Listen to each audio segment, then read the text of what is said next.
এটা তো গেল হচ্ছে কেএফসি বা এই রেস্টুরেন্ট টাইপের জবগুলো আছে এগুলো, তাই না? তারপরে অ্যাপেলের কাজগুলো আছে, অ্যাপেল মিল্ক ফ্যাক্টরিতে কাজ 3000 বা 3200 বা 3500। হ্যাঁ, কিছু কিছু কোম্পানি তো 4000 পর্যন্ত দিয়ে 4000 দিয়ে থাকে। এতদিন যাবত যা ইনফরমেশন পাইছেন সব আমার কাছ থেকেই। আজকে আমার এক বন্ধুকে সাথে করে নিয়ে আসছি। আপনারা আমার ভিডিওর কমেন্ট বক্সে যে প্রশ্নগুলা করে থাকেন সেই প্রশ্নর উত্তর নিয়ে আজকে এই ভিডিওতে আলোচনা করব। আমার বন্ধুর যে বাস্তব অভিজ্ঞতা হয়েছে রাশিয়া আসার পরে, সেই অভিজ্ঞতার আলোকেই আমরা দুজন মিলে আপনাদের প্রশ্নর উত্তর দেওয়ার চেষ্টা করব। তো আজকের ভিডিওটা অবশ্যই অনেক ইনফরমেটিভ, প্রথম থেকে শেষ পর্যন্ত দেখার অনুরোধ রইল। আচ্ছা বন্ধু, বাংলাদেশ থেকে যে স্টুডেন্টগুলা রাশিয়ায় আসার জন্য ইচ্ছুক, তাদের প্রত্যেকের মনে একই প্রশ্ন যে রাশিয়াতে যাওয়ার পরে আমি নিজে ইনকাম করে নিজের থাকা খাওয়া এবং টিউশন ফি ম্যানেজ করতে পারবো কিনা, এবং টিউশন ফি ম্যানেজ করার পরে এখানে যারা আসে প্রায় অধিকাংশই আপনার মধ্যবিত্ত ফ্যামিলি থেকে আসে। তো তাদের একটাই চিন্তা ভাবনা থাকে যে আমার লেখাপড়ার যাবতীয় কষ্টটা বহন করার পরে আমি আমার ফ্যামিলিতে কিছু টাকা পাঠাতে পারবো কিনা বা আমার ফ্যামিলিকে সাপোর্ট করতে পারবো কিনা।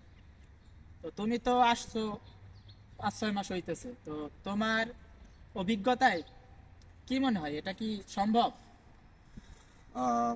অবশ্যই সম্ভব, কারণ দেখা যাচ্ছে যে এই দেশে হচ্ছে মানে ন্যূনতম যে স্যালারিটা মানে পার ডে যেটা, ওটা যদি আপনি যদি কোনো শপে জব করেন অথবা কেএফসি বা বিভিন্ন এই টাইপের যে জবগুলো আছে, আপনি এইগুলো যদি করেন, হ্যাঁ, তাহলে হচ্ছে মানে এই দেশের টাকা অনুযায়ী আপনি হচ্ছে 2000 রুবল বেতন পাবেন, অথবা 2100 বা 2200 এরকম।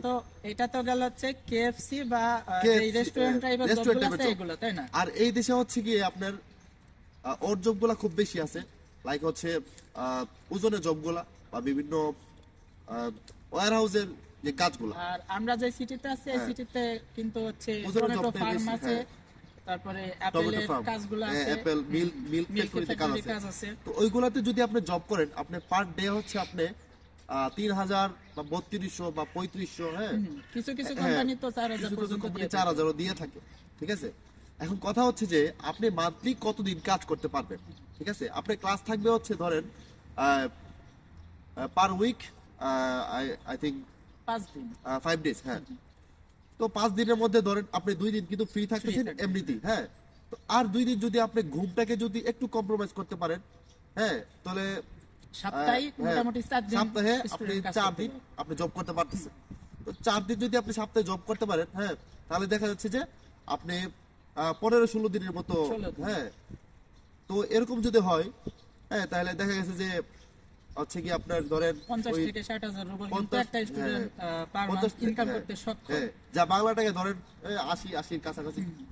তো এখন কথা হচ্ছে যে আপনি ফ্যামিলিকে মানে কত টাকা দিতে চান, ওটা ডিপেন্ড করে আসলে। ঠিক আছে, এখন আপনার যদি ফ্যামিলিতে দেওয়ার দরকার থাকে 30,000-40,000, ওইটা আপনি একটু হার্ড ওয়ার্ক করলে ওইটা পসিবল দেওয়া, আই থিঙ্ক। ঠিক আছে, কারণ আমরা তো দিতেছি। ঠিক আছে, একবারে যে মানে না দিয়ে থাকতেছি। হ্যাঁ, মানে আচ্ছা, তুমি এমন না বিষয়টা। একটা পার্সোনাল কোশ্চেন করি, তুমি তো এখানে আসছো 6 মাস হচ্ছে, তো এই 6 মাসে 7 মাস। আচ্ছা, তো এই 7 মাস আসার পরে তুমি কতদিন পরে কাজ পাইছো? আচ্ছা, তো আমি হচ্ছে কি মানে যে ভাইয়ের মাধ্যমে এখানে আসছিলাম আর কি, উনি আগে থেকে বলতো যে এখানে আসার পর দিন থেকে চাইলেও আপনি জব করতে পারবেন। তো আমি ভাবছি যে না, আমি আসার পরে হচ্ছে মানে 10-12 দিন একটু ঘোরাঘুরি করি, এই আর কি। তো আমি আসার 1 সপ্তাহ পরে পাইছিলাম যে জবটা। আচ্ছা, এই জায়গায় আমি একটা কথা অ্যাড করি। আমি আমার ভিডিওতে বলছি যে আমি 7 দিনের মাথায় কাজ পাইছি। আসলে আমি আসার পর দিন থেকে কিন্তু কাজে যাওয়ার মতো আমার পরিস্থিতি ছিল। হ্যাঁ, আমার জবটা তারা ম্যানেজ করে দিয়েছিল, অপরচুনিটি ছিল জবে যাওয়ার, কিন্তু আমি যেহেতু জার্নি করে আসছি, আমি নিজেকে সময় দিয়েছি, 3-4টা দিন নিজেকে সময় দিয়েছি, তারপরেই কিন্তু আমি কাজে গিয়েছি। তো যারা ওই যে প্রশ্ন করে যে ভাই জব পাওয়া যায় কিনা, কোন সিটি গেলে ভালো হয়, নানান প্রশ্ন করে, তো জব রাশিয়ার আপনি যদি সিটিগুলো একটু সিলেকশন করে আসতে পারেন, রাশিয়াতে আসার পরে আপনি জব সর্বোচ্চ গেলেও 1 মাস সময় লাগবে, যদি আপনার কেউ নাও থাকে রাশিয়াতে। এরপরও আপনি যখন ক্লাস স্টার্ট হবে দেখবেন আপনার বন্ধু বান্ধবরা কাজ করতেছে, তো তাদেরকে বললেই কোনো স্বার্থ ছাড়াই কিন্তু তারা এই হেল্পটা দিবে আপনি, হ্যাঁ। ঠিক আছে? অবশ্যই দিবি। তো যে প্রশ্নটা ছিল বন্ধু, তো তুমি যে 7 মাস আসছো, এই 7 মাসে তোমার থাকা খাওয়া বাদ দিয়ে কি তুমি তোমার ফ্যামিলিকে সাপোর্ট দিতে পারছো কিনা? এমন না যে আপনি রাশিয়া আসার পরে মানে খুব রিচ হয়ে যাবেন, ঠিক আছে, আপনি ফ্যামিলিতে 1 লাখ 2 লাখ টাকা আপনি সেন্ড করতে পারবেন। ওইটা হচ্ছে ধরেন যে আপনার স্টুডেন্ট অবস্থায় ধরেন আপনি আপনার ফ্যামিলিকে যদি 20-30 হাজার অথবা 40,000 টাকা যদি আপনি দিতে পারেন, হ্যাঁ, আই থিঙ্ক মানে এটা মানে খুবই এনাফ, ঠিক আছে? তো এখানে এরকম একটা অ্যামাউন্ট দেওয়া যায় এখানে খুব সব ইজিলি। থেকে বড় কথা, আমরা বাংলাদেশেও স্টুডেন্ট ছিলাম, বাংলাদেশে স্টুডেন্ট অবস্থায় আমরা 5,000 টাকাও কিন্তু ইনকাম করতে পারি নাই। সেই জায়গায় আমরা এখানে এসে আমাদের লেখাপড়া তো কমপ্লিট করতেছি, এর সাথে পার মান্থ 50 থেকে 60,000 রুবল ইনকাম করতে পারতেছি।